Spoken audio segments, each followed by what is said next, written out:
ሰላም ጤና ይስጥልን ውድ የቻናላችን ተከታታዮች የፕሮግራማችን ቤተሰቦች፣ ይህ አብዲራዋቲው ነው። ፕሮግራማችንን ላይክ በማድረግ እንድትጀምሩ፣ ላይክ ስታደርጉ የዚህም ፕሮግራም ተደራሽነት ተደማጭነት በእጅጉ ከፍ ስለሚያደርግ ላይካችሁ ይጠቅመናል። ላይክ እያደረጋችሁ ፕሮግራማችንን እንድትቀላቀሉ በአክብሮት እየጋበዝን ይህንን ፕሮግራም ዛሬ ማድመጥ ለጀመራችሁ የቻናላችን ተከታታዮች ሰብስክራይብ በማድረግ የደወል ምልክቷን በመጫን የቻናላችን ቤተሰብ እንድትሆኑ፣ ቻናላችን እንድትቀላቀሉ ዕለታዊ ወቅታዊ ከሊግ ውድድር እስከ ተጫዋቾች የዝውውር ሂደት አጠቃላይ እግር ኳሳዊ መወያያ የዩቲዩብ ቻናል ነው እና ቻናላችን እንድትቀላቀሉ በአክብሮት እየጋበዝን ይህንን ፕሮግራም ከሀገር ውጭ የምታደምጡ የቻናላችን ተከታታዮች በሱፐር ስቲከር፣ ሱፐር ቻት፣ ሱፐር ታንክስ ቻናላችንን እንዲደግፉ በአክብሮት ጥሪያችን እያቀረብን የዝውውር መስኮቱ ከቀናት በፊት ሰኞ በይፋ መከፈቱ ይታወሳል። ይሄ የዝውውር መስኮት እንደተከፈተ እንግዲህ ሁሉም ክለቦች የየራሳቸውን ጥረት በአስገራሚ ሁኔታ በተጫዋቾች ዝውውር ላይ ጠንክረው ለመስራት ገበያው ላይ እንግዲህ በንቃት እየተሳተፉ ነው። በትናንትናው ዕለት ከምንም ላይ ካልተጠበቀ የዝውውር ሂደት ከትናንት በስቲያ ምሽት ሊቨርፑል ወደ ኒውካስል ለመዘዋወር የተቃረበውን ቪክተር ሙኒዮዝን ከኒውካስል ከነጠቀ በኋላ የኦሳሱና ዊንገር ትናንትና እንደነገርናችሁ ኦፊሻል ኮንፈርሜሽን ዴይ ነበር። ትናንት አመሻሹን ይህን ተጫዋች በይፋ ክለቡ ማስፈረሙን እንግዲህ ይፋ አድርጎ በአትላንታ የሚገኘው የስፔን ብሔራዊ ቡድን ካምፕ ሜዲካሉን አጠናቆ ለሊቨርፑል በይፋ የ6 ዓመት ኮንትራት እስከ 2032 የሚያቆየውን ኦፊሻሊ ፈርሞ የሊቨርፑል ንብረት ሆኗል። ኦፊሻሊ ሬጂስተር ተደርጓል። አሁን በቀጣይ አዲሱ ጉዳይ እንግዲህ ሊቨርፑል ትናንትና ምሽቱን በዴቪድ ኦርኒስተን በተረጋገጠው በተጨበጠው ኤክስክሉሲቭ ኒውስ የኔ ነው ባለው መረጃ መሰረት ያን ዲያሞንዴን ለማስፈረም 100 ሚሊዮን ዩሮ ኦፊሻሊ ሬጂስተር ለአርቢ ሌይፕዚግ ማድረጉን አረጋግጫለሁ። ሊቨርፑል ለዲያሞንዴ 100 ሚሊዮን ዩሮ አቅርቦ ያ ማለት 86 ሚሊዮን ፓውንድ ፓኬጅ በአጠቃላይ ለተጫዋቹ የሚከፈል የኮንትራት ማፍረሻ ጥያቄ ቢያቀርቡም የጀርመኑ ክለብ አርቢ ሌይፕዚግ በቀጥታ ጥያቄው ውድቅ በማድረግ የተሻሻለ ክፍያ እንደሚፈልጉ ለሊቨርፑል አሳውቋቸው እንግዲህ ሊቨርፑል ኦፊሻሊ ያንን ገንዘብ አቅርቦ ለሁለተኛው ሂደት እዛው ድርድሩን ጀምሯል።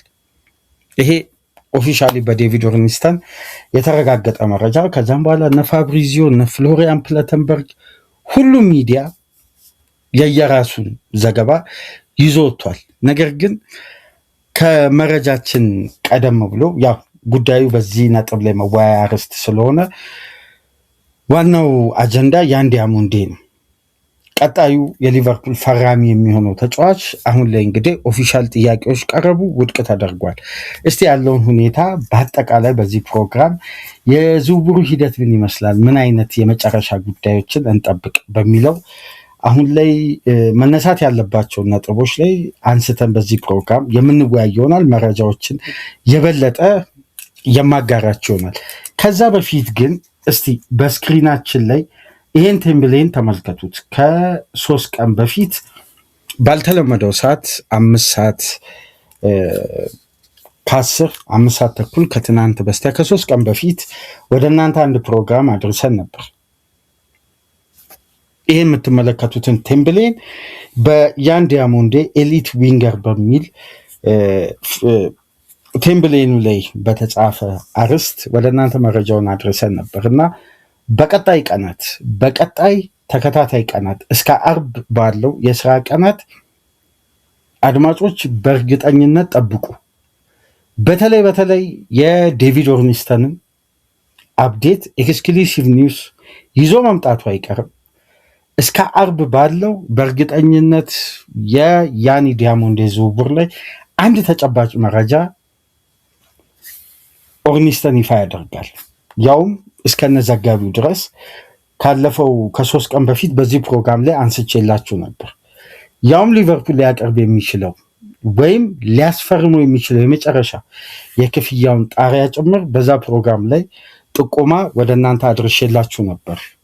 ከኤኬቲኬ ዝውውር ዋጋ ከፍ የሚል ከዊድዘ የዝውውር ዋጋ ደግሞ የሚያንስ መሀል ላይ በእነዚህ ክፍያ ስርዓቶች መሀል ላይ ያለ ክፍያ ሊቨርፑል ኦፊሻሊ ሬጂስተር ያደርጋል። ግን በደንብ በዛ መረጃ ላይ የቻናላችን አድማጮች ብዙ እንዳትገረሙ፣ መጀመሪያ ሊቨርፑል የሚያቀርበውን ቢድ አርቢ ሌፕዚግ ውድቅ ያደርጋል። ከዛም በኋላ ነው ባለው ፕሮሲጀር እንግዲህ ሊቨርፑል ተጫዋቹ የሚያስፈርመው። ይሄ ተጫዋች ምናልባት አዲስ ጉዳይ ካልተፈጠረ በስተቀር የሊቨርፑል የመጀመሪያ ፈራሚ ይሆናል ስላችሁ ነበር በዛ ፕሮግራም።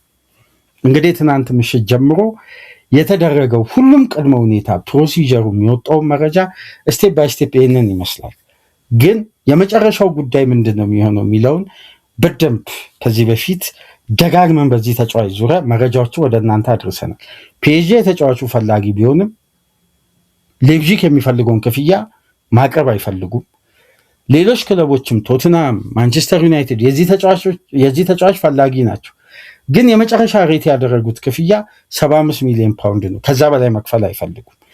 ሊቨርፑል አሁን ላይ ከዛ በላይ ለተጫዋቹ ለመክፈል የሚገደድበት ዋነኛ ምክንያት በምልመላ ስርዓት ውስጥ የዚህን ተጫዋች እድገት ከሊጋኔስ አንስተው መከታተል የጀመሩት የሪኩፕመንት አባላቱ አሁን ላይ በቀጥታ በቦታው ላይ ለሊቨርፑል ይመጥናል ብለው 100% ያመኑበት ዊንገር ስለሆነ ወይም ቅድሚያ የሰጡት ቀደም ብለው በጀቱን ካረጋገጡበት ተጫዋች መካከል አንዱና ቅድሚያ የሚሰጠው ነው። ከመሐመድ ሳላ መልቀቅ በኋላ የሊቨርፑልን የክንፍ ጥንካሬ ለማጎልበት ይህን ተጫዋች ተቀዳሚ የመጀመሪያ ፕራዮሪቲ ታርጌታቸው አድርገው እየሰሩ ነው የሚገኙት እና ይህን ተጫዋች ለመፈለግ ወደ ገበያ ሲወጡ ወይም ለማስፈረም ጥያቄዎችን ይዘው ወደ ሌፕዚግ ከመሄዳቸው በፊት እነሱ ይሄ ተጫዋች እንዲያሟላ የሚፈልጉት ክራይቴሪያ አለ። ያ ክራይቴሪያና ያ ስቴፕ እስከሚጠናቀቅ ድረስ ሊቨርፑል በጭራሽ ኦፊሻል ቢድን አያቀርብም። ተጫዋቹ ላይ የፈለገ ጠንካራ ፍላጎት ቢኖረው እንኳን እስካላመኑበት እነሱ በሚፈልጉት ስቴጅ እና ሳይክል ደረጃ እስካልበቃ ድረስ ማንኛውንም አይነት ክላስም ፖቴንሻልም ሊይዝ ይችላል። አያቀርቡም ጥያቄ ግን ካቀረቡ ተጫዋቹን ከፈለጉ ኦፊሻሊ ሬጂስተር ካደረጉ በኋላ ግን ማንም ከሊቨርፑል ኃላፊዎች በነገራችን ላይ ዝውውርን ጠልፎ አያስፈርም። ምክንያቱም ግራውንድ ወርኩን መጀመሪያ ካጠናቀቁ በኋላ ነው ስለ ኦፊሻል ጉዳዮች ላይ ድርድር የሚጀምሩት። ይህን እንግዲህ በበርካታ ማረጋገጫዎች መመልከት እንችላለን። ለምሳሌ ቀደም ብለው በየትኛውም መመዘኛ ይሁን ድርድር የሚያደርጉት ከክለብ ጋር ሳይሆን ከተጫዋች ጋር ለተጫዋቹ እዚህ ለሚጠብቀው ቻሌንጅ ኮምፈርት ዞን መፍጠርና አስፈላጊውን ኮንትራት መስጠት ተጫዋቹን በማሳመን በኩልና የኮንትራት ሂደቱን ተጫዋቹን የበለጠ ተጠቃሚ የሚያደርግና አሁን ላይ ባለው የእድሜ ጣሪያ አስፈላጊውን የደሞዝ ክፍያና ጥቅማጥቅም አቅርበው በተወካዮቹ አማካኝነት ተጫዋቹን ካሳመኑ በኋላ ክለብ ከክለብ ጋር በሚደረገው ድርድር አንደኛው ትልቁ ፓወር ሃንድል የሚያደርጉት ተጫዋቹን ከነቀነቁ በኋላ ክለቡ ላይ ጫና የሚያደርገው ልክ እንደ አሌክሳንደር ኢሳክ ልክ እንደ ፍሎሪያን ቪትስ ተጫዋቾች ናቸው ስራቸው የሚያጠናቅቁት።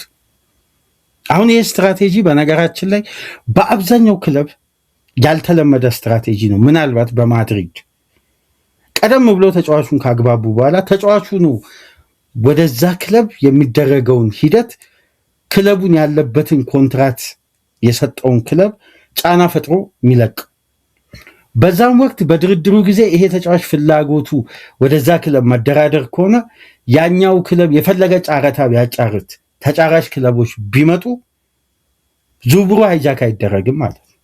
ይህን አሁን ትልቁ ብልሃት በዝውውር ላይ በተለይ እነሱ ለፈለጉት ተጫዋች የሚያደርጉት የመጀመሪያ የዝውውር ስትራቴጂ ተጫዋቹ ላይ መደላድል መፍጠር ነው።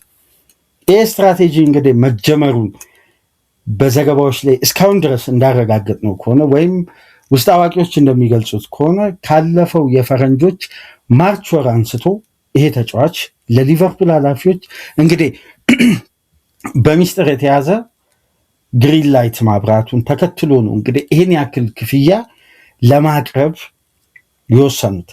ነገር ግን ከክፍያው ጀርባ ያለው እያንዳንዱ ተጨባጭ ሂደት ቅድም መግቢያ ላይ እንዳሳየዋችሁ ከ3 ቀን በፊት በሰራነው ፕሮግራም ላይ ያነሳናቸው አንደኛው ስቴፕ እንግዲህ አሁን ላይ ትናንት ምሽት በነ ኦርኒስተን ተረጋግጧል። የመጀመሪያውን ኦፈር ሊቨርፑል ያቀርባል። ከዛም በኋላ በፍጥነት ነው ሌፕዚግ ውድቅ እንደሚያደርግ እዛው ዘገባ ላይ እንግዲህ አንስቼላችሁ ነበር። ከዛም በኋላ ያለው ሂደት ነው በጣም ፍጥነት ያለው በጣም በተቀላጠፈ ሁኔታ ሊጠናቀቅ የሚችለው። 3ኛው ኦፈር ይዞ ሊቨርፑል አንድም ተጫዋች ላይ መጥቶ አያውቅም። ግን በሁለተኛው ኦፈር ሲያስፈርም ለምሳሌ ኤኬቲኬን አይተናል፣ ኢሳቅን አይተናል፣ ዊትዘን አይተናል። ሊቨርፑል 3ኛው ኦፈር አላቀረም። ግን አንዱ ተጨባጭ መረጃ ምን መሰላችሁ?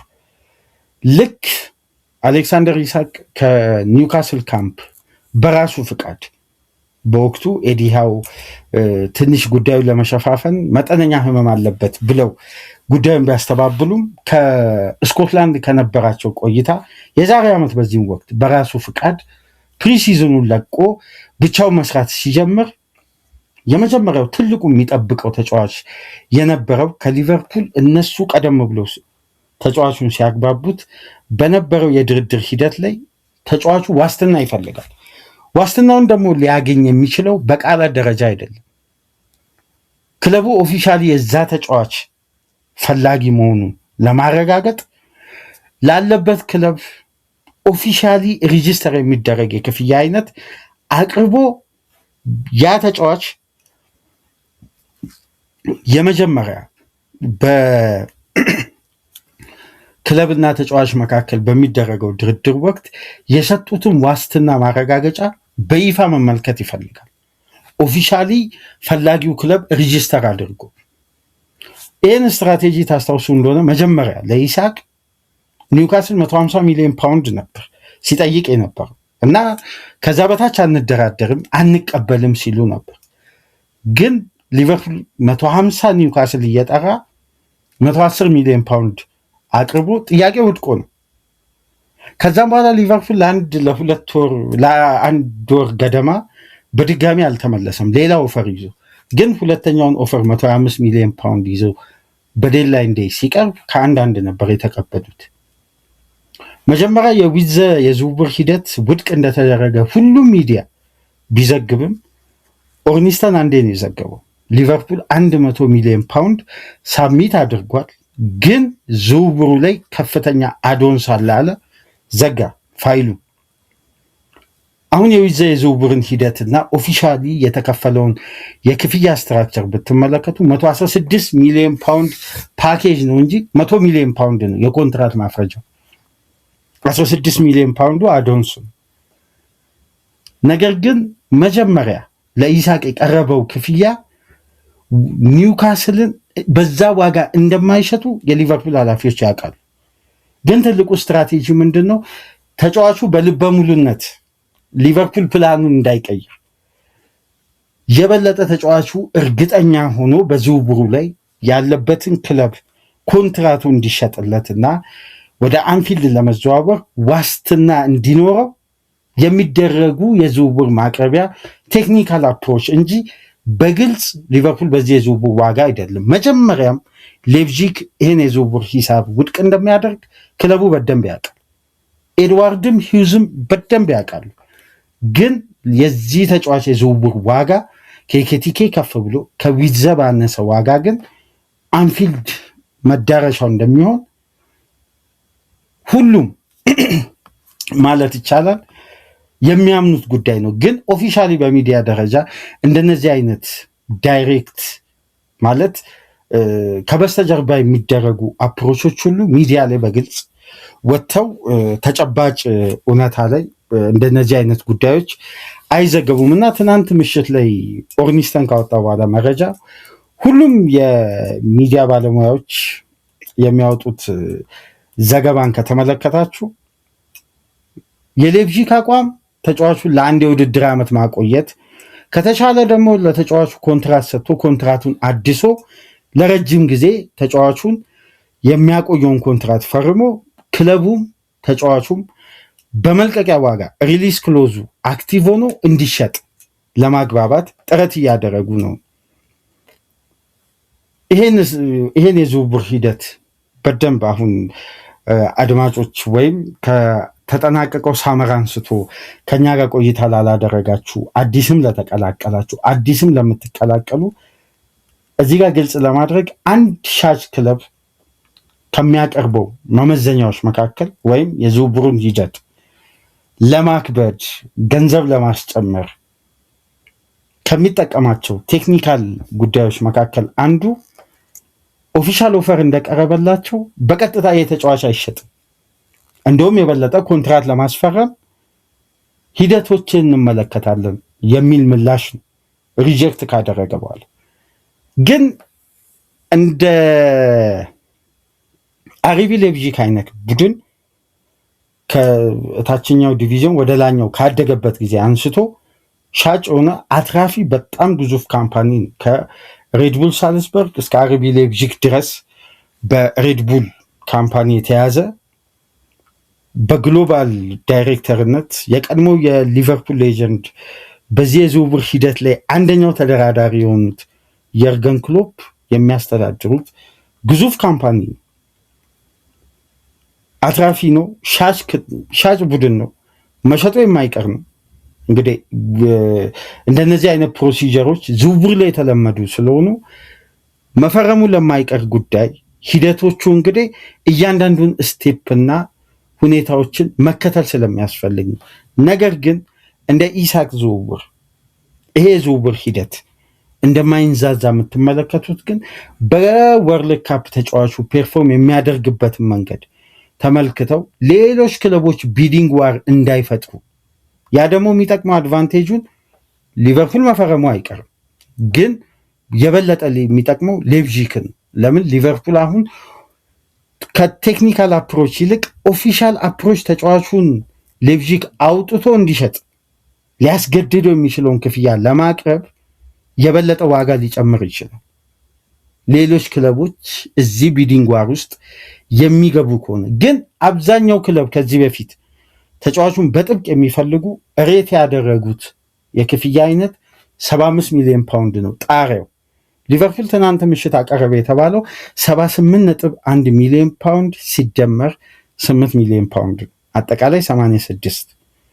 በቀጥታ የሚከፈለው ግን 78.1 ሚሊዮን ፓውንድ ነበር። ኦፊሻሊ የኮንትራት ማፍረሻው 8 ሚሊዮን ፓውንዱ እንግዲህ አዶንስ ነው። ስለዚህ አሁን ሌፕዚግ እያለ የሚገኘው ወደ 120 ሚሊዮን ዩሮ ወይም ወደ 107 ሚሊዮን ፓውንድ ገደማ የሚቀርብልኝ ከሆነ ጥያቄያችሁን በድጋሚ ሪቪው እናደርጋለን።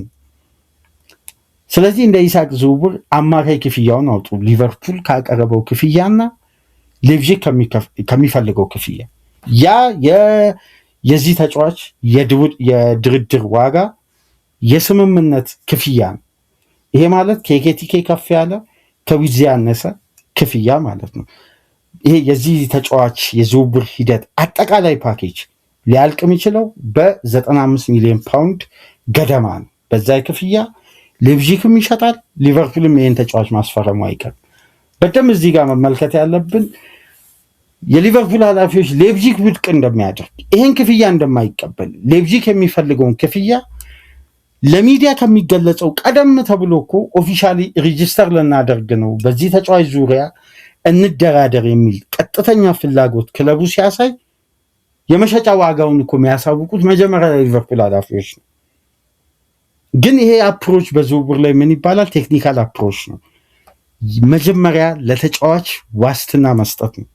አይ ይሄ ክለብ ኦፊሻሊ ሬጂስተር ካደረገ ይሄን ያክል ክፍያ በቀጣይ በተሻሻለ ክፍያ ሊያስፈርመኝ ስለሚችል አሁን ወደዛ ክለብ የመዘዋወር ፕላኔን ማሰብ አለብኝ የሚል ካለበት ነባራዊ ሁኔታ ሀሳቦችን እንዲቀይር ያስገድደዋል። ምናልባት በኦርኒስተን ዘገባ ላይ ከተመለከታችሁ ከሊቨርፑል ኦፈር በኋላ ዲያሞንዴ በፍጥነት ሌፕዚግን ለመልቀቅ ማሰብ ጀመረ ወይም ወደ መወሰን ተቃረበ ነው የሚለው። ከዛን ይህን ጉዳይ ደግሞ እነ ፋብሪዚዮ የበለጠ ሲያብራሩት ነበር። ምንም እንኳን ፈላጊ ክለቦች ቢኖሩትም አምናም ታስታውሳላችሁ ኢሳቅን ዩናይትድ ይፈልገዋል፣ አርሴናል አጥብቆ ይፈልገዋል፣ ቼልሲም በተመሳሳይ አጥብቆ ይፈልገዋል። ግን ተጫዋቹ በስተመጨረሻ ለመልቀቅ አስበዋል ተባለ እንጂ ተጫዋቹ በቀጥታ ሊቨርፑል ይፈርማል አልተባለ።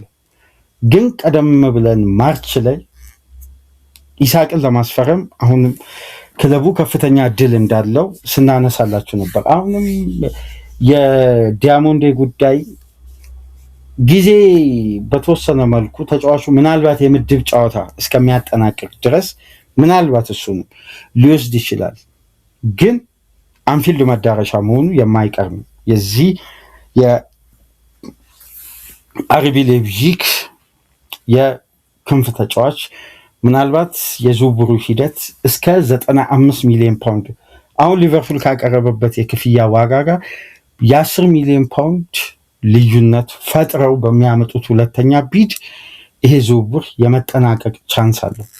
ሌፕዚግ ከሚፈልገው ሊቨርፑል መጀመሪያ ካቀረበው ዋጋ አማካይ ማለት ነው ሁለቱ ክለቦችን በአብዛኛው የሚያስማማ ይመስላል። ምክንያቱም የሌፕዚግ እና የሊቨርፑል ግንኙነት ዛሬ ለመጀመሪያ ጊዜ በዲያሞንዴ ድርድር የተጀመረ አይደለም። እንደምታውቁት ረጅም ጊዜ የቆየ ነው። ከናቢ ኬይታ ጀምሮ ከዛ እነ ኢብራሂም ኩናቴ እነ ዶሚኒክ ሶቦስላይ ያለ ሊቨርፑል ከሌፕዚግ ተጫዋቾችን ለማስፈረም ከኋላም መጥቶ ዝውውሮችን ሃይጃክ አድርጎ ለምሳሌ ኒውካስል እና አርሴናል ሶቦስላይን የማስፈረም ከፍተኛ አድቫንቴጅ ነበራቸው። ግን ሊቨርፑል ዝውውሩን ገብቶ ነው ሃይጃክ ያደረገው። ስለዚህ የመጀመሪያ ትልቁን ክለቡ ማድረግ የሚጠበቅበትን የተጫዋቹን በኩል ማግኘት የሚፈልገውን አድቫንቴጅ 100% ካገኘ በኋላ ነው እንግዲህ ወደ ኦፊሻል ኦፈር ሄደው እና ከ3 ቀን በፊት የገለጽነውን መረጃ እንግዲህ ኦርኒስተንም አላሳፈረንም። እንግዲህ ከ3 ቀን በኋላ መረጃውን ኤክስክሉሲቭ ኒውስ ይዞታል። ከዛም በኋላ በነገራችን ላይ አድማጮች ደጋግሜ ይህንን የመረጃ ምንጭ ሁሌም የምነግራችሁ በዘገባው ላይ ይሄ የመታጠፍ ወይም የሚቀር ወይም አምባላንስ የሆነ ዘገባ ይዞ ማምጣት ለሱ ክሬዲብል ሆኖ ስለማይታይ ያልተጨበጠ ጉዳይ ላይ ሰፊ ዝርዝር ጉዳይ ይዞ አይመጣም። ታስታውሱ እንደሆነ በፈረንጆቹ ፌብሩዋሪ ወር ለመጀመሪያ ጊዜ ስለ ዲያሞንዴ ስንሰራ ከአትሌቲክስ ፖድካስት በቀጥታ የኦርኒስተን ዘገባ ነበር።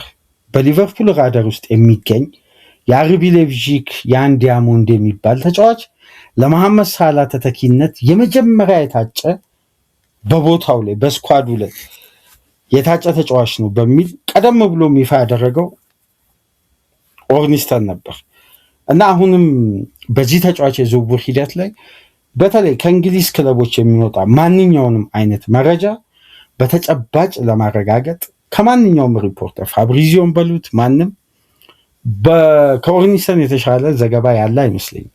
በዓለም አቀፍም ደረጃ አሁን ላይ ባሉ የዝውውር ሂደቶች እና የዚህ ዘንጋቢ የዝውውር ሂደት ያወጣውን ዘገባ ገብታችሁ ሳብስክሪፕሽኑን ከፍላችሁ ሙሉን ሪፖርት እዛ ላይ መመልከት ትችላላችሁ። እንግዲህ የመጀመሪያው ቴክኒካል ኦፈር ቀርቦ በፍጥነት ሪጀክት ተደርጓል።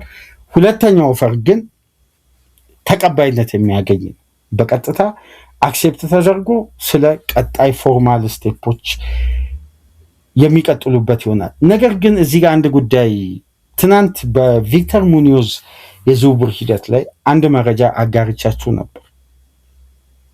የሊቨርፑል ሜዲካል ስታፍ በአሜሪካ ለተጨማሪ ቀናት ይቆያል የሚል መረጃ ነበር የኦርኒስተን ዘገባ ላይ። ለምንድን ነው ሜዲካል ስታፉ በአሜሪካ? ይኸው ተጫዋቹ ኦፊሻሊ ኮንፈርም ተደርጓል፣ ለክለቡ ፈርሟል። ለምንድን ነው በአሜሪካ እንዲቆይ የሚፈለገው? ስለዚህ አንዳንድ ሂደቶች እንግዲህ ከጀርባ ያሉትን እንደነዚህ አይነት ጥቃቅን ትኩረት የማያገኙ መረጃዎች ከበስተጀርባ ያለውን ተጨባጭ እውነታ የሚገልጹ ይመስለኛል። እና የሊቨርፑል ሜዲካል ስታፍ በአሜሪካ ለተጨማሪ ቀናት ይቆያሉ። ምናልባት ዲያሞንዴም ካልሆነም ሌላም ወይ ሃይጃክ የሚያደርጉ ዝውውርም ሊኖር ይችላል። ግን ሞስት ፕሮባብሊ ሊሆን የሚችለው ዲያሞንዴ ነው። እስቲ አንድ መረጃ አሁን አብዛኛውን የሊቨርፑልን ደጋፊዎችን በተደጋጋሚ ጥርጣሬ ውስጥ የሚከቱ ከአንድ የዝውውር ሂደት ሪጀክት በኋላ ተያይዞ የሚወጡ ይሄ ተያያዥ መረጃዎች ከክለቡ ፕላን ጋር ተያይዞ ለሚዲያ ፍጆታ ከሚቀርቡ መረጃዎች መካከል እንደነዚህ አይነት ጉዳዮችን የቻናላችን ተከታታዮች እንድትረዱት አንድ ጉዳይ ግልጽ እናደርግ። የዲያሞንዴ ዝውውር የማይሳካ ከሆነ ሊቨርፑል ያኩቡ ሚንቴን፣ ማቲያስ ፈርናንዴዝ ፓርዶን ቤልጅየማዊ አሁን የቤልጅየም የዓለም ዋንጫ ስብስብ ውስጥ ይገኛል እና ሌላም ተጫዋች አንድ እንደውም የኮሎኝ ዊንገርም ስሙ ከሊቨርፑል ጋር ተያይዞ ሲጠቀስ ሰምቻለሁ። ኤልማል የሚባል ሰይድ ኤልማል የሚባል የ19 ዓመት ወጣት። እነዚህ ሶስት ተጫዋቾች የሊቨርፑል ተጨማሪ የዝውውር ትኩረቶች ናቸው ይላሉ። ይሄን በርካታ ሚዲያዎች ላይ ተመልክታቸዋል። እነ ቤን ጃኮብስም ሲዘግቡት። እስቲ ይህንን ጽሁፍ ላስታውሳችሁ፣ ወደኋላ ተመልሼ ከረጅም ጊዜ በኋላ ያገኘሁት መረጃ ነው እና ይሄ መረጃ በወቅቱ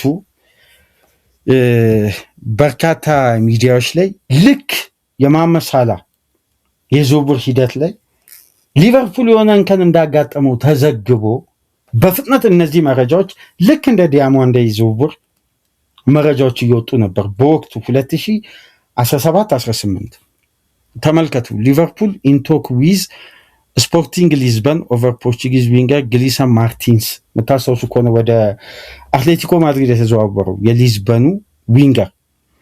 ዘ ሬድ ሃቭ ኦልሶ ኢንተረስት ኢን ባየር ሙኒክ ዳግላስ ኮስታ ኤንድ ላዚዮ ኬይታ ባልዴ አስ መሐመድ ሳላ ሙቭ ሂት ስናግስ የሚል መንቀጥቀጥ አጋጥሞታል ብለው ይሄ ዝውውር ምን ሊሆን ነው ሊከሽፍ ነው አይነት መረጃ በወቅቱ።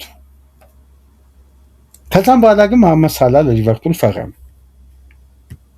ስለዚህ እንደዚህ አይነት ለሚዲያ ፍጆታ ሊቨርፑል ይሄን ዝውውር ካላሳካው አይኖቹን ሁሉ ወደዚህ ይቀይራል። በመጀመሪያ ደረጃ አንድ ማወቅ ያለባቸው ተጨባጭ እውነታ ካለ ሊቨርፑል የማያስፈርመው ተጫዋች ላይ ኦፈር አያቀርብ። ሪቻርድ ዩዝ እና ማይክል ኤድዋርድ አብሮ በጋራ መስራት ከጀመሩበት ጊዜ አንስቶ ምናልባት ወይም ኤድዋርድ በሊቨርፑል ቤት በትልቅ ሹመት መስራት ከጀመረበት ጊዜ አንስቶ ኦፊሻሊ ሊቨርፑል ሬጂስተር አድርጎ በዛ ክለብ ትክክለኛ ተተኪ ባለማግኘት ምክንያት የከሸፈው ዝውውር የማርክ ጌሂ ዝውውር ብቻ ነው። እሱንም ከሰዓት እጥረትና በአግባቡ ፓላስ ተጫዋች በቦታው ላይ ስላልተካ፣ ግን ለረጅም ጊዜ ቡድን ለመገንባት ፕላን እንዳደረገ አንድ ግዙፍ ካምፓኒ ግዙፍ ክለብ ለ10 ዓመትና ለ12 ዓመት ሊያገለግለው የሚችል የፕሮጀክት ተጫዋች እንጂ ከ4 ዓመት በኋላ በድጋሚ ወደ ገበያ ሊያወጣው የሚችለውን አይነት ግንባታ አይፈልጉም። ለዛ ነው ጌሂን ትተው ጃንዋሪ ላይ ጀረሚ ዣኩዌትን 60 ሚሊዮን ፓውንድ ከፍለው ያስፈረሙት። ይሄን መዘንጋት የለብንም። ፕሮጀክት ነው አሁንም እየታሰበ የሚገኘው። በደንብ ተመልከቱ። ሊቨርፑል ከኢሳቅ ዝውውር ውጪ 25 ዓመቱ ነው፣ አሁን 26 ዓመቱ ላይ የሚገኘው ለየትኛው ተጫዋች ነው ከ23 ዓመት በላይ ለሆነ ተጫዋች ከፍተኛ ዝውውር የከፈለው? የለም። ምክንያቱም ፕሮጀክት ነው። ጆቫኒ ሊዮኒን ተመልከቱ፣ ማማርዳሽቪሊን፣ ኬርኬዝን፣ ፍሪፖንግን፣ ጀረሚ ጃክዌትን፣ ጆቫኒ ሊዮኒን እያንዳንዱ ዊዘን፣ አሁን ዲያሞንዴን፣ ቪክተር ሙኒዮዝን ይሄ የሊቨርፑልን የረጅም ጊዜ ቡድንን መገንባት ነው እንጂ ለአጭር ጊዜ ስኬት የ27 እና የ28 ዓመት ተጫዋች ለማምጣት በጣም ገበያው ላይ ለሊቨርፑል እንደውም አክቲቭ ነው። ይሄ አድካሚ የሆነ ምልመላን ይፈልጋል። ለምን? የሚመጣው ተጫዋች የሚጎለብተው ፖቴንሻል ለመረዳት ረጅም ጊዜ መከታተል ያስፈልጋል። ስለዚህ ሪስክም ያለው ክፍያ ነው፣ ቀላል ክፍያ አይደለም። ምናልባት ከጀርመን ቡንደስሊጋ በሚመጡ ዊንገር ተጫዋቾች ውስጥ ከፍተኛው ሪከርድ ነው ይሄ። የአጥቂው ሪከርድ የተሰበረው በሊቨርፑል ነው። በድጋሚ የአማካይ ክፍሉ ሪከርድ የተሰበረው በሊቨርፑል ነው። አሁን ደግሞ ዊንገር ሪከርድ ሊሰብሩ ነው። ከጀርመን እግር ኳስ ደግሞ ተጫዋቾችን ለማምጣት በብዙ መልኩ አስፍተን ከተመለከትን የሊቨርፑል አብዛኛው ግንባታ ማለት ይቻላል በኤርገን ክሎፕም የስልጠና ዘመን እስሎቱም ከመጡ በኋላ አሁንም ክለቡ እያደረገ ያለውን እንቅስቃሴ ስትመለከቱ የቡንደስሊጋ ተጫዋቾች ላይ ያለው የሪክሩትመንቱ የምልመላ ሂደት በጣም ሰፊና ረጅም ነው። ስለዚህ አሁን የዲያሞንዴ ጉዳይ የመጀመሪያ ፎርማል ስቴፑን ይዟል። እንደውም ዶሚኒክ ኪንግ የተጠቀመውን አርስት ነው በቴምብሌናችን ላይ የተጠቀምነው። የቴሌግራፉ ሪፖርተር በጣም ሚስጥረኛው ሪፖርተር የሚባለው ዳንሶፍ ያን ነው የሚለው እሱም በትልቁ አሁን በቃ ትክክለኛው ጭፈራ የሊቨርፑል ኃላፊዎች ዝውውሩን ሂደት እንዳለ የሚያደባልቁበት የነሱን ወቅት የሚመስል ሂደታቸውን ጀምረዋል። አቅርበው ውድቅ የመደረግ ፈልገው ኢንተረስታቸውን አሳይተው ተጫዋቹ በሚፈጥረው ወደ አንፊልድ ለመምጣት በሚያሳየው ከፍተኛ ፍላጎት እና ክለቡ ላይ በሚፈጥረው ጫና ሂደቱን አቅልለው ቢዲንግ ዋሩን በሩን ዘግተው በቀጥታ ተጫዋችን ያለ ከፍተኛ ጨረታ የሚያሸንፉበት መንገድ ተመልከቱ። የኤኬቲኬ ስም መጀመሪያ ተያያዥ የሆነው ከማንቸስተር ዩናይትድ ነው። ከዛም በኋላ ቼልሲ ገባ ተባለ። ከዛን አርሴናል አለ ፕላን ውስጥ ተባለ። ሊቨርፑል ሳይጠበቅ ነው ያስፈረሙ። ግን የኤኬቲኬን ጉዳይ ሲከታተሉ የነበረው ገና መጀመሪያ ከፈረንስ ከሎንስ ሳይዘዋወር በፊት ወደ ፒኤስጂ። ስለዚህ እንደዚህ አይነት የረጅም ጊዜ ክትትልንና የተጫዋቹን እያንዳንዱን ሂደት ካጠናቀቁ በኋላ ኦፊሻሊ ሬጂስተር አድርገው በተጠናቀቀው ሳመር አንድ ጉዳይ ደጋግመን ስናነሳ ነበር። የነቀነቁትን ጉዳይ ሳይነቅሉት አይተው አንዴ ኦፊሻሊ ኦፈር አቀረቡ። ልክ እነሱ ኦፊሻል ኦፈር እንዳቀረቡ ዲያሞንዴ ለመልቀቅ ለዛውም ፋብሪዚዮም እንደሚለው ኢሚዲየት ኬዝ ነው፣ ኢሚዲየት ኢፌክት ነው። እስካሁን ድረስ በተጫዋቹ በኩል ምንም አይነት የመልቀቅ ፍላጎትም ሆነ ኮንትራቱ እንዲፈርም ልቀቁኝ የሚል ጥያቄ ለሌቭጂክ አላቀርብም። ግን ካሁን በኋላ ያቀርባል ነው የሚሉት። ታዲያ ፒኤስጂ ያን ያክል ክፍያ የማያቀርብ ከሆነ ሊቨርፑል ለተጫዋቹ ይሄን ያክል ክፍያ አቅርቦ ውድቅ ከተደረገ አሻሽሎ ሊመጣ የሚችለውና እዚህ ተጫዋች ላይ በቂ የሆነ ቅድመ ሁኔታዎችን ያሟላው ክለብ ማል ቢሆን ነው ታዲያ ለሁለተኛው ኦፈር የሚመጣው?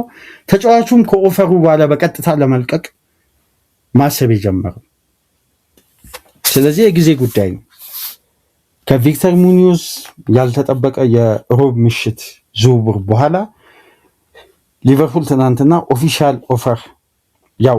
ኦፈር እዛ ጋር ስለሚባል ኦፊሻል ኦፈር አቅርቦ ጥያቄ ወድቆ ነበር።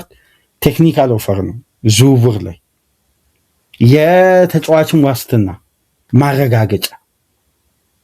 ምክንያቱም ሊቨርፑል እንደ ቡድን ፕላን ቢቀይር ለዲያሞንዴ ደውሎ እኔ ፕላን ቀይር ያለው በቃ የሌሎች ክለቦችን ኦፈር አስተናግድ አይሉ። ምክንያቱም በቃ መጀመሪያ ያለው ስምምነት ቨርባል አግሪመንት ነው፣ ሊፈርስ ይችላል። ግን ዋስትና የሚሰጡት ተጫዋቹን እውነትም እንደሚፈልጉት የሚያረጋግጡት ወይም በተጫዋቹ ዘንድ ተቀባይነት እምነት የሚመጣው በቀጥታ ኦፊሻል ኦፈር ላለበት ክለቦች ሲያቀርቡ ነው።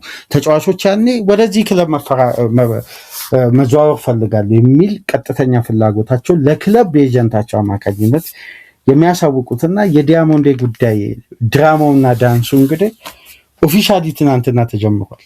ግን እንደ ሌሎች ዝውውሮች የመንዛዛት ሂደት ያለው አይመስለኝም። ምክንያቱም አክቲቭ ሆነው ሊቨርፑሎች ከዓለም ዋንጫ መጠናቀቅም በፊት የዝውውር መስኮታቸውን በነሱ በኩል ዘግተው ራዮላ ጤናማ የሆነ ፕሪሲዘን እንዲያሳልፍ ይፈልጋሉ። የተስተጓጎለ ወይም ባልተሟላ ስብስብ ፕሪሲዝን እንዲጀመር ስለማይፈልጉና በተለይ የራዮላን ቱል አሟልቶ የማቅረብ ፕላን ስላለ ነው የሙኒዮዝ ዝውውርን አጠናቀው በነጋተው ለዲያሞንዴ ኦፈር አቅርበው እንግዲህ ድርድሮችን የጀመሩት። በነገራችን ላይ የርገን ክሎፕ የፈለገ የሊቨርፑል ሌጀንድ ቢሆኑ በነገራችን ላይ እግር ኳስ ላይ ለሙያና ላሉበት ዘርፍ ሪስፔክት መስጠት ማለት ትልቅ ሙያዊ ኢቲክስ ነው። ከየትኛውም ቡድናቸው በላይ ሊቨርፑልን ይወዳሉ፣ ማህበረሰቡን ይወዳሉ። ያለፈው ሳምንት እንደምታውቁት ልደታቸውን ሊቨርፑል ከተማ መጥተው ነው ያከበሩት እና የቀድሞ ቤታቸውን አልለቀቁም እንደምታውቁት። በጣም በሚያስገርም ሁኔታ አሁን የያኒ ዲያሞንዴን ዝውውር ለሊቨርፑል ኃላፊዎች በጣም ስላስገረመኝ ነው። ዝውውሩን ካከበዱት ተደራዳሪዎች መካከል በሌፕዚግ በኩል ከሚገኙ የአርቢ ሌፕዚግ ተወካዮች መካከል ግንባር ቀደም ተደራዳሪ የርገን ክሎፕ ናቸው። ስለዚህ ሙያቸው ይሄ የተሰጣቸው ኃላፊነት አሁን ላይ የሚያገለግሉበት ዘርፍ ስለሆነ ይህንን ሂደት እንደራሳቸው እንዳሉበት ኃላፊነት በሊቨርፑል ቤት ሆነው ለሊቨርፑል ሲሰጡ የነበሩትን ሙያዊ አገልግሎት ለሌፕዚግ እየሰጠው፣ ስለዚህ በዚህ ዋጋ አንሸጥም ብለው ከኦሊቨር ጋር ጥያቄውን ውድቅ ያደረጉት የርገን ክሎፕ ናቸው። ይሄ በነገራችን ላይ ሊያስገርመን አይገባም። ለምን ለቀድሞ ክለባቸው አሁን ለነሱ በስራ ዘርፍ ሙያዊ አክብሮት ሰጥቶ ትልቅ ኃላፊነት ሰጥቶ ኮንትራት ሰጥቶ ከፍተኛ ደሞዝ የሚከፍላቸውን ካምፓኒ መካድና ሙያቸውን በአግባቡ አለመፈጸም ነው። ስለዚህ ተገቢውን ስትራቴጂ መጠቀም አለባቸው። ይሄ በነገራችን ላይ አንዳንድ የሊቨርፑል ጸሐፊዎች ዘንድ ያልተገባ ዝም ብሎ ይሄ የማይመጥን ሀሳብ እየተጻፈ ስለሆነ ነው። ኤክስ ላይ ተመልክቼ ነው።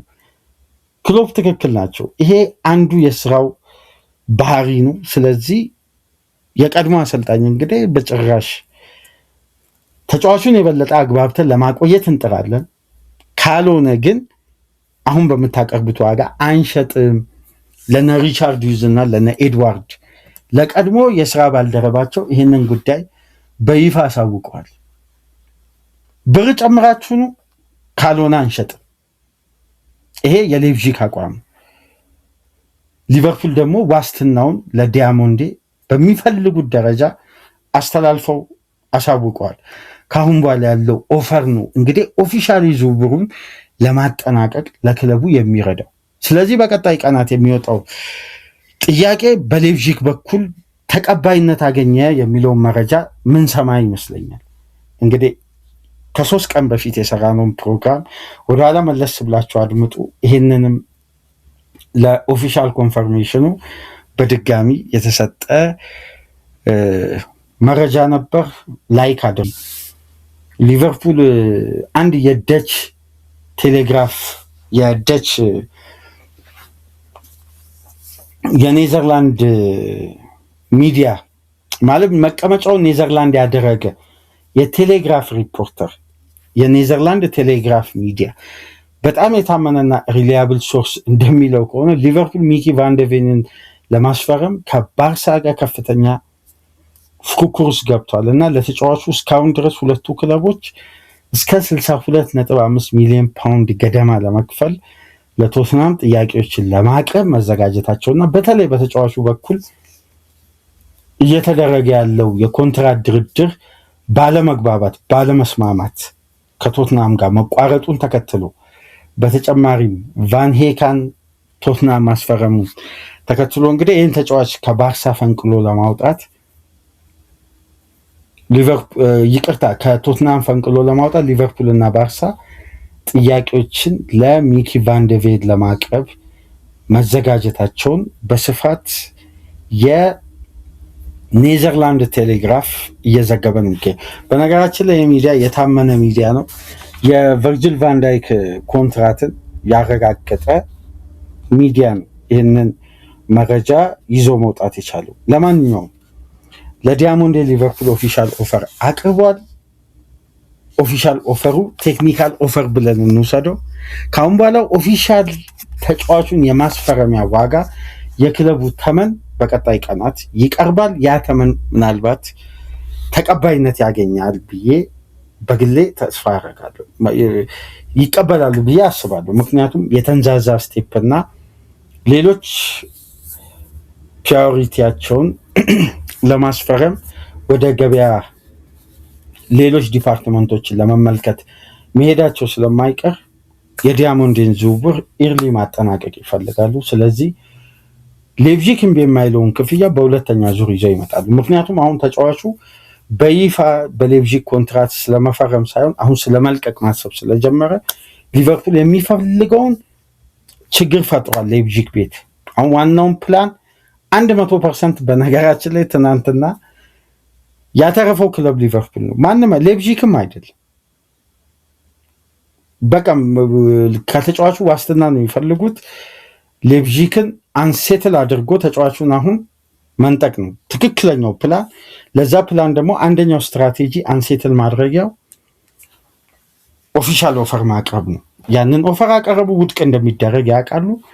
የመሸጫ ዋጋቸውን አሁን ደግሞ በቀጣይ ይዘው ይቀርባሉ። ከዛም በኋላ ያለውን ስቴፕ እንግዲህ አብረን በጋራ የምንመለከተው ነው። እስቲ በዝውውር አዲስ ታምር ይፈጠር ይሁን ምን ይፈጠር ይሁን በቀጣይ ቀናት የምንመለከተው ነው የሚሆነው። ለማንኛውም ግን በሌላ በኩል የአማካይ ክፍል ተጫዋች እንግዲህ ያልተጠበቀ ዝውውር ይኖራል የሚሉ ደግሞ አዳዲስ የሊቨርፑል መረጃዎች እየወጡ ነው። ያልተጠበቀ የአማካይ ክፍል ዝውውር አሁን ላይ ማረፊያ ያልተረጋገጠው ከሁሉም ክለቦች ጋር ስሙ የሚያያዘው ሳንድሮ ቶናሊ ነው። እንደምታውቁት ማቲያስ ፈርናንዴዝ ነው። ምክንያቱም ትናንት ምሽት ዴቪድ ሆርንስተን እንደሚለው ከሆነ ማቲያስ ፈርናንዴዝ ዝውውር ላይ በቀጥታ ቶትናም ገብቷል። ቶትናም ይህን ተጫዋች ለማስፈረም በቀጥታ ማቲያስ ፈርናንዴዝ ዝውውር ላይ ሲገባ የቶናሊን ዝውውር ትቶ አይደለም፣ በነገራችን ላይ ሁለቱንም ለማስፈረም ነው። ምክንያቱም ሳርን ለመሸጥ ፓውሊኒያን ውሰቱን ወደ ቋሚነት ለመቀየር ዲዘርቢ ያሰቡ አይመስልም። ሊመልሱት ይችላሉ። ውሰቱን ወደ ቋሚነት የመቀየር ፕላን በቶትናም በኩል ያለ አይመስለኝም። ምክንያቱም እዚህ ዲፓርትመንት ላይ አንድ አማካይ ለማስፈረም ነው። በተጨማሪም የነ ቤንታንኩር ጉዳት፣ የነ ማዲሰን ከዚህ በፊት የነበረው ጉዳት፣ አሁን ደግሞ ዛቪ ሲሞንስ አማካይ ክፍሉ እንደምታውቁት የቶትናም አንድ ቀን ሴትል አድርጎ አያውቅም። በተጨማሪም ቤሱማ ክለቡ መልቀቁ ስለማይቀር በአጠቃላይ ቶትናም ሁለት አማካይ ማስፈረም ፕላን ነው። ሁለቱም በትላልቅ ክለቦች የሚፈለጉ የዩሮፒያን እግር ኳስ የሌለው ቶትናም ነው ለማስፈረም እየመጣ የሚገኘው። የሚያስገርመው ጉዳይ ደግሞ ቶትናም እነዚህን ሁለት ተጫዋቾች የማስፈረም እና ሁለቱም ሻሽ ክለቦች የሚፈልጉትን ክፍያ ለማቅረብ በጣም ዝግጁ መሆናቸው እየተነገረ ነው። እስቲ በእነዚህ ዝውውሮች መሀል ላይ ወይ ሳፕራይዝ የሆነውን የቪክተር ሙኒዮዝ አይነት ሊቨርፑል ያልተጠበቀ ጣልቃ ገብቶ ዝውውር ሃይጃክ ያደርጉን ወይስ እንደለመዱት 100 ሚሊዮን ፓውንድ አሁን በሊቨርፑል ቤት ማውጣት ቀሎናል። እንደምታውቁት ከዚህ በፊት የፌኖ ስፖርት ግሩፕ ባንክ መች ነው የሚሰበረው ሲሉ ጥያቄዎችን ሲያነሱ ለበርካታ ዓመታት የሊቨርፑልን የዝውውር ስትራቴጂ ሲዘቹ ለነበሩ እንግዲህ ባለፉት ዓመታት ሊቨርፑል ዝውውሩ ላይ የሚያወጣው ኢንቨስትመንት በተለይ ያለፈው ሳመር እና የአሁኑ ሳመር ለማውጣት ያሰበበት መንገድ ማርኬቲንጉንም በጣም ከቁጥጥር ውጭ አውጥተውታል። እንደምታውቁት በእንግሊዝ ምድር የተከላካይ ሪከርድ በዓለም ላይ ትልቁን ክፍያ ከፍለው ቀደም ብሎ የዝውውር መስኮቱን ከፍተኛ ሪከርድ መስበር የቻሉ ሊቨርፑሎች ናቸው። 75 ሚሊዮን ፓውንድ ለቫንዳይክ በመክፈል ከዛም በኋላ ለአዲሰን ደግሞ የግብ ጠባቂን ሪከርድ ሰበሩ 65 ከፍለው። ከ15 ቀን በኋላ ደግሞ ቼልሲ ለኬፓ 72 ከፈለ። ቼልሲ የተጠቀመበትን መንገድና አሊሰንን ሊቨርፑል የተጠቀመበትን ስትራቴጂ ስትመለከቱ እንግዲህ የሰማይና የምድር ልዩነት አለ። ስለዚህ በምክንያት ነው ሊቨርፑል ቤት በተለይ ኤድዋርድ እያለ የሚፈጸሙ ኢንቨስትመንቶች ሁሉ ምክንያታዊ ናቸው ለማለት ያክል። ለማንኛውም ገበያውን ሊቨርፑል ከቁጥጥር ውጭ እያወጣ ነው። ከፍተኛ ክፍያና ከፍተኛ የኮንትራት ማፍረሻ እያቀረበ ይሄ ኮምፕሌን አምና ነበር፣ ዘንድሮ ተጠናክሮ ቀጥሏል። ለአንድ ተጫዋች ኮንትራት ማፍረሻ ይሄን ያክል ክፍያ ለመክፈል ክለቡ ሲያስብ የሌሎች ክለቦችንም የፋይናንስ አቅም ከግምት ውስጥ በማስገባት አይደለም፣ በቀጥታ የራሱን ስትራቴጂካል ግንባታን ለማጠናከር ነው። ታዲያ በቀጣይስ ለማን ሌላ 100 ሚሊዮን ፓውንድ ያወጡ ይሁን? እስቲ አብረን በጋራ እንመለከታለን። ግን ዲያሞንዴ ማረፊያ አንፊልድ ነው የሚመስለው። ስትራቴጂካል ቴክኒካል አፕሮቹ በሊቨርፑል በኩል በድል ተጠናቋል። የመጀመሪያው ስቴፕ ያሰቡትን ስትራቴጂ ፈጽመዋል። ዝውውሩን እስቲ በተቃና ሁኔታ እንደ ሌሎች ዝውውሮች ያሳኩት ይሁን? አብረን በጋራ እንመለከታለን። ላይክ፣ ሼር፣ ሰብስክራይብ አድርጉ። ከሀገር ውጭ የምታደምጡ ድጋፍ አድርጉ። በሱፐር ስቲከር፣ ሱፐር ቻት፣ ሱፐር ታንክስ በሌሎች ፕሮግራሞች ተመልሰን እንመጣለን። ሰላም ቆዩ።